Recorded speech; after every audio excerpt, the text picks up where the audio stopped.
Hello বন্ধুরা, কেমন আছো তোমরা? আশা করছি যে যেখান থেকে আমার এই ভিডিও দেখছো সকলেই খুব ভালো আছো, সুস্থ আছো। স্বপ্নকা ফ্যামিলির নতুন একটি ব্লগে তোমাদের অনেক স্বাগত, অনেক ভালোবাসা জানাই। তো এখন কিন্তু সকালে সময় হয়েছে ওই 9টা মতো, আর আমি কিন্তু আমার সমস্ত কাজ করা হয়ে গেছে। এবার ঘরটাকে পরিষ্কার করে নিয়ে আমি কিন্তু এবার নাইটিটাকে চেঞ্জ করে নিয়েছি। তো নাইটিটা চেঞ্জ করে কিন্তু আমার সমস্ত কাজ কমপ্লিট হয়নি। এদিকে কিন্তু আমি রান্নাটা বসিয়ে দিয়েছি, আর এদিকে দেখো ঘরদোরগুলো একটু মোছামুছি করছি। কারণ কি বলো তো, বেশ কিছুদিন বাড়ি ছিলাম না, আর বাড়ি ছিলাম না মানে বলতে এবারই ওবারই করেছি। এগুলো মোছামুছি তো আর করা হয়নি। ঘুম থেকে উঠে হয়তো ঘরটাকে মুছে উঠোনটাকে ঝাড় দিয়ে স্নান করে পুজো দিয়ে আমি কিন্তু ও বাড়িতে চলে গেছি। এই কটা দিন কিন্তু এই রকমই হয়েছে। আর এই যে শোকেস, ড্রেসিং টেবিল, আর এই যে ড্রেসিং টেবিলের এখানের এই সমস্ত টুকিটাকি জিনিসগুলো, এগুলো কিন্তু আমাকে প্রতিদিনই প্রায় মোছামুছি করতে হয়, না হলে কিন্তু খুব ধুলো পড়ে যায়। কেন এত ধুলো হয় বুঝে পাই না। দেখো প্রতিদিন কিন্তু আমি ঘরদোর ঝাড়াঝুড়ি পরিষ্কার প্রত্যেকটা দিনই করি। তারপরে যখন একটু ফাঁদ দেখি, মানে মাকড়সার জাল টাল দেখি, আমি কিন্তু দিন দেখি সাথে সাথেই ওই ফুল ঝাড়ু আমার খাটের নিচে সবসময় থাকে, ওটাকে বার করে ব্যাস পরিষ্কার করে নিই। না হলে কি বলো তো, ওপরে টিন, তো টিনে প্রচণ্ড মাকড়সার জাল বাঁধে আর ঘরটাকে নোংরা করে ফেলে। আর তাছাড়া আমার ঘরের ওপরে জানো তো একটা জীবন গাছ আছে, সেই জীবন গাছের ফুল টুল পাতা মানে একটু হাওয়া টাওয়া হলেই ঘরের মধ্যে সে নোংরা করে ফেলে। আর ওই চালের ওই জীবন গাছ যেখানে আছে তার নিচের চালগুলো কিন্তু নোংরা করে ফেলে, আর ওখানটায় ফাঁদ বেশি হয় আর কি। তো এই কারণে আমি কিন্তু এই পরিষ্কারগুলো করে নিই। তো দেখ কদিন বাড়ি নেই, তো এগুলো মোছামুছি হয়নি, তো এগুলো কিন্তু ভালো করে মোছামুছি করে নেব। আর এদিকে কিন্তু আমি রান্নাটাও বসিয়ে দিয়েছি। সকালে আজকে স্নান করিনি, কি বলো তো, সকালে কিন্তু খুব ঠান্ডা ঠান্ডা ওয়েদার হচ্ছে, আর এখন যদি হট করে স্নান করা শুরু করে দিই তাহলে কিন্তু ঠান্ডা লেগে যাবে। তো এই কারণে সকালে আমি স্নান করছি না, সকালে একটু নাইটিটা চেঞ্জ করেছি। আর এই তারপরে কিন্তু আমি আমার রান্নাটাও বসিয়ে দিয়েছি। সকালে তো আজকে সিদ্ধ বসিয়েই দিয়েছি, দিয়ে এই যে ঘরটাকে বিছনা টিছনা পরিষ্কার টরিষ্কার তো আগেই করে নিয়েছি। এবার সমস্ত ঝাড়াঝুড়ি মোছামুছি করে আর এই ঘরটাকে আরেকবার ঝাড় দিয়ে নিচ্ছি। সকালে কিন্তু আমার ঘর মোছাই হয়ে গেছে, তো এখন শুধু একটু ঘরটাকে ঝাড় দেবো। কী বলো তো, এটাও আমার একটা অভ্যাস, মানে ঘরের বিছানা তোলার পরে ঘরটাকে না ঝাড় দিলে মনে হয় যেন নোংরা নোংরা বালি বালি এই রকম একটা লাগে। তো এই কারণে ঘরের বিছানা তোলার পরে আমি ঘরটাকে কিন্তু একবার পরিষ্কার করে ঝাড় দিয়ে নিই।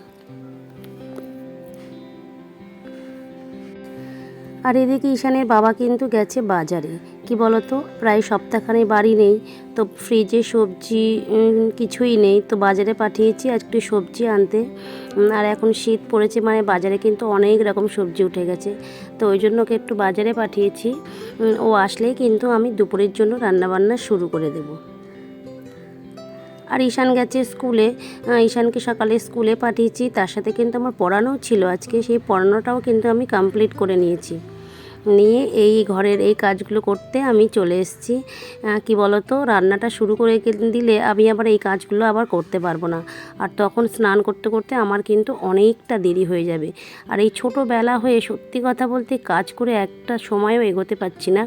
মানে এই দুপুরের খাওয়া দাওয়া করার পরে উঠে মানে একটু বসতে না বসতেই সন্ধ্যা লেগে যায়। মানে এই হচ্ছে এই কটা দিন। ভোরের দিকে যে একটু সকাল সকাল উঠবো সেটাও উঠতে পারছি না।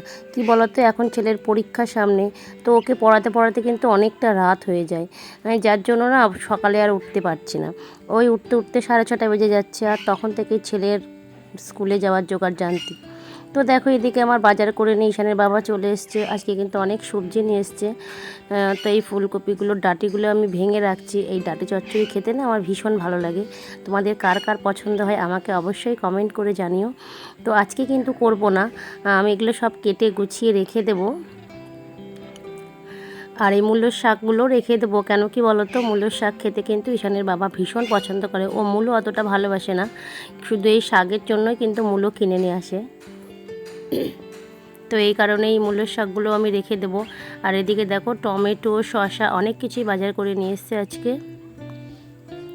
তো সব বাজারটা কিন্তু আমি এবার গুছিয়ে ফেলবো, তারপরে কিন্তু কাটাকুটি করে রান্নাটা শুরু করে দেব। আসলে আমাদের বাজারের কাছে তাই কি, তবু যখনই বাজার আনে একসাথে অনেকটাই বাজার নিয়ে চলে আসে, যাতে মোটামুটি 5-6 দিন আমার হয়ে যায়। কেন কি ঈশানের বাবা জানো তো, প্রতিদিন বাজারের কথা বলা যাবে না। ওর কথা আমি একবারে এনে দেবো, ওই এক সপ্তাহ ধরে খাও, ফুরিয়ে গেলে আবার এনে দেবো। মানে সকালবেলা উঠে বাজারের চাপটাও নিতে চায় না। ওই জন্য এই 9টা সাড়ে 9টায় ঘুম থেকে উঠে ব্যাস চাটা খেয়ে বেরিয়ে গেল, বাজার করার আর চিন্তা থাকলো না, শুধু কি মাছটা হয়তো এনে দেয়, এই আর কি। তো এরকম করেই করি, মানে মানে বিয়ে পর থেকে এভাবেই চলে আমাদের। তো এখন তো যেহেতু ফ্রিজ হয়েছে, তো অসুবিধাই নেই, সেই সবজিগুলো রাখার আরও সহজ উপায় হয়ে গেছে। তো আগে কি করতাম, এরকম প্লাস্টিকে করে বেঁধে বেঁধে রাখতাম, তো তখনও কিন্তু ভালোই থাকতো। আর যখন কাকিমাদের বাড়ি থাকতাম তখন কিন্তু যে সবজিগুলো একটু বেশি শুকিয়ে যেত, সেগুলো কিন্তু আমি কাকিমাদের ফ্রিজে রেখে দিতাম। এই আর কি, এইভাবেই চলেছি। তো এখন তো এইরকমই করছে। তো এখন যেহেতু নিজের ফ্রিজ হয়েছে, তো এই সবজি একবারে কিন্তু অনেকটা বেশি করেই এনে দেয়, ওই এক সপ্তাহ ধরে খাওয়ার জন্য। তার মধ্যে যদি লঙ্কা বা আদা এগুলো ফুরিয়ে যায় বললে হয়তো মাছের সাথে নিয়ে চলে আসে। তো এই আর কি, মানে প্রতিদিন ব্যাগ হাতে করে বাজারে যাবেন না। তো দেখো আজকে আমি রান্না করব, সিমগুলোকে একটু ভাজবো, কেন কি ঈশানের বাবা না সিম খেতে খুব ভালোবাসে। আর আজকে কিন্তু আমাদের প্রথম সিম কিনে নিয়ে এসছে, মানে এই শীত পড়ার আগে। তাই একটু সিম ভাজা করব, আর করব উচ্ছে আলু ভাজা, আর তার সাথে করব আলু ফুলকপির একটু রসা। আর 3টে ফুলকপি নিয়ে এসছে, 2টো রেখে দিলাম, আর একটা ফুলকপির যেটুকুনি হয় সেটুকুনিই করব। কেন কি ঈশানের বাবা না ফুলকপি আলুর রসা খেতে খুব একটা পছন্দ, মানে ফুলকপি খেতেই ভালোবাসে না। ও তো বাজারে গেলে এখনও পটল ঝিঙে এইসবই কিনে নিয়ে আসছে, আর ফুলকপি বাঁধাকপি এগুলো আনছেই না। তার জন্য আমি একটু চেঁচামেচি করছি আর কি। আসলে কি বলতো, শীতের সময় শীতের সবজি খেতে সবারই ভালো লাগে, আর এই নতুন নতুন সবজিগুলোই কিন্তু খেতে বেশি ভালো লাগে। যখন ফুলকপির দাম 5 টাকা 6 টাকা হবে, তখন কিন্তু দেখো দাম কম থাকলেও জিনিসটার কোনো স্বাদ থাকবে না। তো এই কারণে আমি বলছি একটু ফুলকপি বাঁধাকপি এগুলো কেন আনছো না, এখনই খাবো। যখন খুব ঠান্ডা পড়ে যাবে আর ওইগুলো যখন অ্যাভেলেবেল হয়ে যাবে, দাম কম থাকবে, তখন কিন্তু খেতে অতটা ভালো লাগবে না। তো দেখো এদিকে আমি রান্না করছি, আর এদিকে সৌভিক আর চুট্টু এসে আমার খাটে বসে রয়েছে, আমার সাথে সৌভিক গল্প করছে আর চুট্টু একটু বদমাইশি করছে। তো এই আর কি। তো দেখো এবার ফুলকপিটা আমি বানিয়ে নিচ্ছি। ফুলকপির তরকারিটা কিন্তু নিরামিষের মতোই করব আর কি, রসুন পেঁয়াজ দেবো না, আদা জিরে দিয়েই করব। তো এইরকমই আজকে একটু রান্না করি। তো চলো রান্নাটা বসিয়ে দিই। তো দেখো সিম ভাজা তো হয়েই গেছে, আর এদিকে উচ্ছে আলু ভাজাটাও কিন্তু আমার প্রায় হয়েই আসছে। উচ্ছে কি বলো তো, উচ্ছে আলু ভাজাটা করলে ঈশানের বাবার আবার ভীষণ ভালো লাগে, তো এই কারণে একটু উচ্ছে আলু ভাজা করছি। আমারও ভালো লাগে, কিন্তু আমার ছেলে কোনো ভাজাই খেতে চায় না। আলু ফুলকপির তরকারি আর একটা ডিম ভেজে দেবো, ওটা দিয়ে ওর খাওয়া হয়ে যাবে। ছেলের কি বলো তো, ঘরে একটু ডিম থাকলে কিন্তু আমার ছেলেকে নিয়ে আর কোনো সমস্যা নেই, ব্যাস একটু ডিম ভাজা আর একটু ঘি দিলেই কিন্তু ওর খাওয়া হয়ে যায়। কিন্তু সবসময় দেখো একটু সবজি না খেলে হয়, এই জন্যই একটু বকাঝকা দিই আর কি। তো কি করব, এ খেতেই চায় না কোনো সবজি। তোমরা দেখেছো আমার আগের ব্লগে যে আমি বাড়িতে বাম্মির শাক চাষ করেছি, মানে অনেকটা কিন্তু ঝাঁকড়া করে শাকটা হয়েছে। সত্যি কথা বলতে ওই শাক কিন্তু ওকে আমি খাওয়াতেই পারি না। শুধুমাত্র মাঝে মাঝে কী করি জানো, ওই ডিমের অমলেটের মধ্যে হয়তো 2-3টে শাকের ডগা কেটে কুচু কুচু করে দিয়ে দিই, কোনো সমস্যা করে না, খেয়ে নেয়। মানে এটা একটা প্রসেস পেয়েছি আমি ওকে বাম্বির শাক খাওয়ানোর। তো এইভাবে মাঝে সাঝে একটু খাওয়াই, এই আর কি। তবে কি বলো তো, ঘি দিয়ে যদি শাক ভেজে দিই, ওর মুখে আমি দিতেই পারবো না। আমি অনেক রকম চেষ্টা করে দেখেছি, ঘি দিয়ে ভেজে দিয়ে দেখেছি, তোমার রস করে দিয়ে বেদানা রসের সাথে মিশিয়ে খাইয়েছি, মানে খুব চেষ্টা করেছি জানো তো, ওকে ঠিক ওই শাক বাম্মির শাকটা আমি খাওয়াতেই পারি না। তো এখন এইভাবে খাওয়াচ্ছি, তো আর বুঝতে পারছে না। তো সেদিন বলছে, মা ডিম ভাজার মধ্যে কী দিয়েছো, আমি বললাম একটু ধনেপাতা দিয়েছি, টেস্টি লাগবে। তো আর কি কিছু অসুবিধা করলো না, ও কিন্তু চুপচাপ খেয়ে নিল। তো এটাই করি এখন ওর সাথে। কি করব বলো তো, এরকম না করে মাঝে মাঝে কী করি জানো, স্যুপ করে একদম মিক্সিতে পিষে ওকে স্যুপ করে দিই, সবজি খেতেই চায় না। এটাই একটা বড় সমস্যা। যাই হোক বন্ধুরা, তো চলো রান্নাটা করে নিই। আর রান্না করতে করতে আমার বন্ধুদের সুন্দর সুন্দর আমার যে বন্ধুগুলো আছে, সেই বন্ধুগুলোর নামগুলোও কিন্তু আমি নিয়ে নিই। তো আমাকে যারা কমেন্ট করো, যে কমেন্টগুলো পড়তে আমি অপেক্ষায় বসে থাকি, যে কমেন্টগুলো দেখলে আমার মন খুব আনন্দে ভরে যায়, তো সেই সমস্ত বন্ধুদের নাম কিন্তু আমি নিয়ে নিচ্ছি।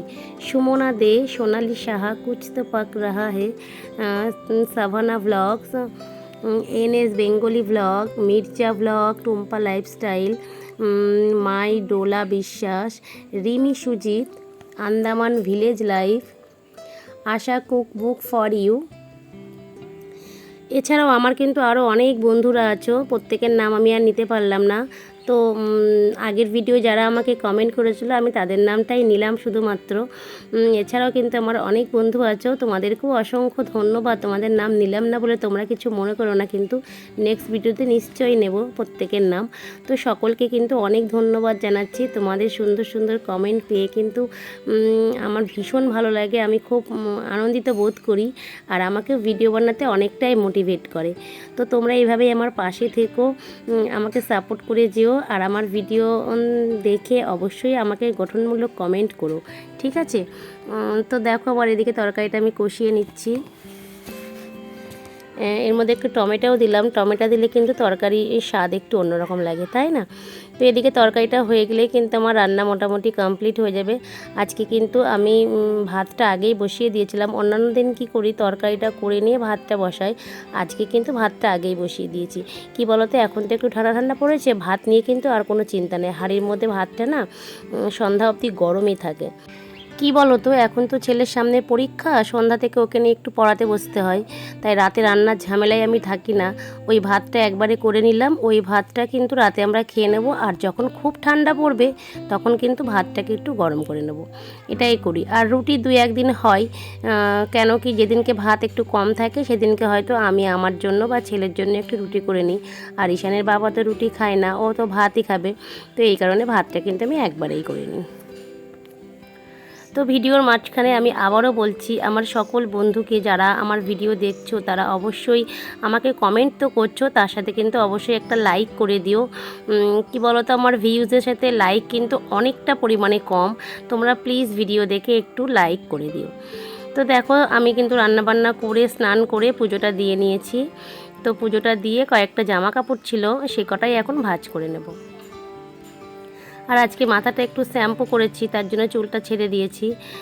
চুলটা কিন্তু শুকোতে অনেকটা সময় লেগে যাবে, এদিকে কিন্তু অনেকটা বেলাও হয়ে গেছে।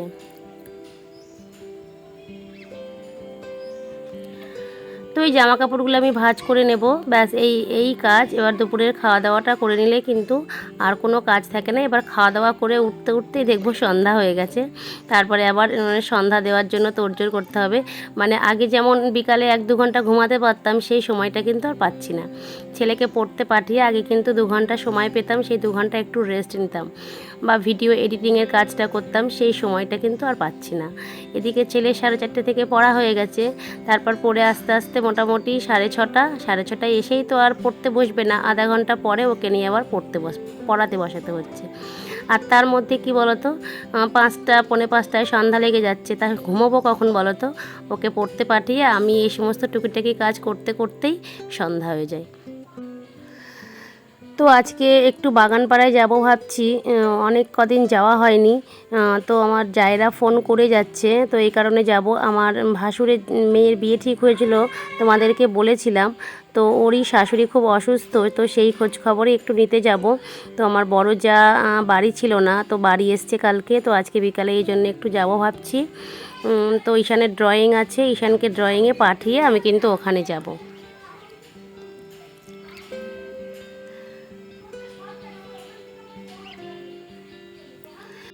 ঈশানকে একটু ড্রয়িং করাতে বসালাম, তো দেখো ও কি করছে, ও ফুটি নিয়ে খেতে বসে গেছে, এই করে সর্বক্ষণ। তো ওকে আমি ড্রয়িংয়ে পাঠিয়ে আমি কিন্তু গেছিলাম একটু বাগানপাড়ায়, দেখো এসছি, এখানে একটা পুচকু মেয়ে দেখছো, আমাদের পাশের বাড়ি আর কি। তো আজকের ভিডিওটা কিন্তু আমি এখানেই শেষ করলাম। আজকের ভিডিওটা তোমাদের কেমন লাগলো অবশ্যই আমাকে কমেন্ট করে দিও, আর সকলে ভালো থেকো, সুস্থ থেকো। কালকে আবার দেখা হবে নেক্সট আরেকটা ভিডিও নিয়ে, ততক্ষণ সবাইকে টাটা।